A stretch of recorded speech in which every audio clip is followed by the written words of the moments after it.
အဲ့လိုမျိုးမဟုတ်ဘူးတမီးကတော့အချစ်ကိုကိုးကွယ်ပါဤဆိုလို့ရှိရင်ယူမဖြစ်မယ်ဆိုလို့ရှိရင်လည်းပွဲမွေခင်ကြိုတင်လေ့ကျင့်ပါ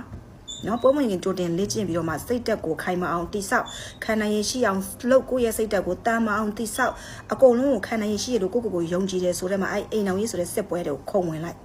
ဘာဖြစ်လို့လဲအိမ်အောင်ကြီးကစစ်ပွဲပဲတိခက်ကြီးတယ်မှာဘာဖြစ်လို့လဲယောက်ျားတစ်ယောက်ရဲ့အချစ်ကအလုံးစုံခံရင်3နှစ်ပဲဟော3နှစ်ပြင်ပို့မခံဘူးနော်တချို့ဆို3နှစ်တောင်မခံဘူး မင်္ဂလာပါရှင်မိတ်ဆွေတို့အတွက်ဘဟုတုတလည်းရစိတ်ဝင်စားကြလဲကောင်းတဲ့ဗီဒီယိုတစ်ပုဒ်ကိုရွေးချယ်ပြီးတင်ဆက်ပေးမှာမို့လို့ကျွန်မနဲ့အတူတူအဆုံးထိကြည့်လိုက်ကြအောင်ဒီခေတ်ကြီးမှာလေအမျိုးသမီးလေးတွေအိမ်အောင်မပြုတ်တဲ့တော့ဘာဖြစ်လို့လဲဆိုရင်ဒီခေတ်သဘောတရားအရာဆိုလို့ရှိရင်လေယောက်ျားအများစုကလေလင်မှတ်မှတ်သားမှတ်မှတ်ပေါင်းတင်နေထိုင်ဖို့မသင့်တော်တော့ဘူးသိတယ်မလားသူတို့နဲ့မင်္ဂလာဆောင်ပြီးတော့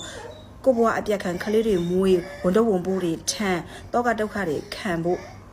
ပြဿနာပေါင်းစုံခံဖို့ရင်းနှီးပိတ်ဆက်ဖို့တန်တဲ့ယောက်ျားဒီခေတ်ကြီးမှာမရှိတော့ဘူးဘာဖြစ်လို့လဲ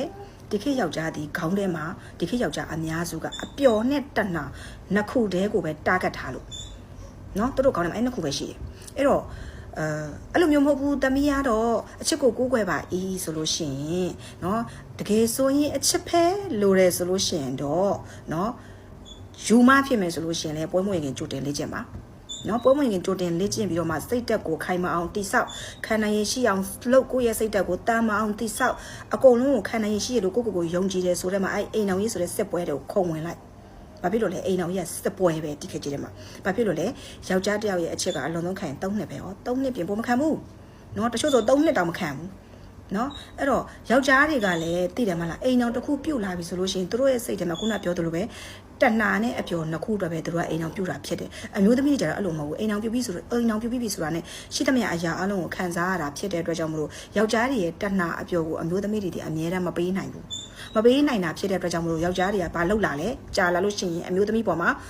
နံပါတ်1လှစ်လို့ရှုလာမယ်နံပါတ်2အထီးကျန်ဆိုတဲ့ခံစားရတဲ့ဝေဒနာတွေခံစားရအောင်လုပ်လာမယ်နံပါတ်3အမျိုးသမီးကိုဘာကိစ္စဖြစ်ဖြစ်နားလည်မှုမပေးတော့ဘူးနံပါတ်4စိတ်မရှိတော့ဘူးတကိုယ်ကောင်းဆန်လာမယ်အမျိုးသမီးကိုစိတ်တိုလာမယ်ဒေါသထွက်လာမယ်အဲ့ဒီတန်းတွေခံစားရမယ်ပြီးသွားလို့ရှိရင်တည့်ရမှာနောက်ဆုံးတစ်ချက်နော်သူတို့ရဲ့တဏှာနဲ့အပျော်အတွက်ကိုယောက်ျားအများစုတွေ69.99%ဖောက်ပြန်နိုင်ခြင်းရှိတယ်နော်ပြီးရင်ကိုကမရကြီးဆိုတဲ့ဂုံပုတ်ကိုခံနိုင်ရရှိတယ်ဆိုလို့ရှိရင်တော့အိမ်အောင်ပြုတ်ပါเนาะအဲ့တော့ယောက်ျားတွေဒီအပျော်နဲ့တဏှာကိုပြည့်ပြည့်ဝဝမရတော့တဲ့အခါဖောက်ပြန်ပါတယ်ဘာဖြစ်လို့လဲယောက်ျားတွေဒီမွေးလာကြတဲ့ကကိုချင်းစာနာတရားနဲ့စာနာစိတ်ဆိုတာတိတ်တိတ်လေးတောင်မပါလာဘူးတအားအတ္တကြီးတအားတကူကောင်းဆန်တဲ့ယောက်ျားတွေဆိုပို့ဆိုးเนาะအဲ့တော့အိမ်အောင်ပြုတ်တယ်ဆိုတာတောကဒုက္ခဒွင်းနဲ့ကိုဆင်းရတာဖြစ်တယ်လို့တာသမီးတွေမွေးလိုက်ရုံမရတဲ့နွန်တွေကနေရုံးကန်နေရတဲ့ကိုယ့်ရဲ့စိတ်ခံစားမှုတွေဖြစ်ပေါ်လာမယ်ပြီးသွားလို့ရှိရင်ခန္ဓာရထဲမှာရေမရှိပဲတော့တောက်စရာရေမရှိပဲခန္ဓာရတဲ့ရှောက်ရတဲ့ဒူးတဲ့အိမ်အောင်ပြုတ်တယ်ဆိုတာเนาะအဲ့တော့ပြောချင်တာကလေအိမ်အောင်မပြုတ်တာအကောင်းဆုံးပဲဖြစ်တယ်ဝေကျွေးမရှိတဲ့အပြိုကြီးလောက်ပါဗမာတီကိုတတ်ပါရှင်เนาะအဲ့တော့ဒီခေတ်ယောက်ျားတွေကလေအများစုကိုပြောတယ်เนาะ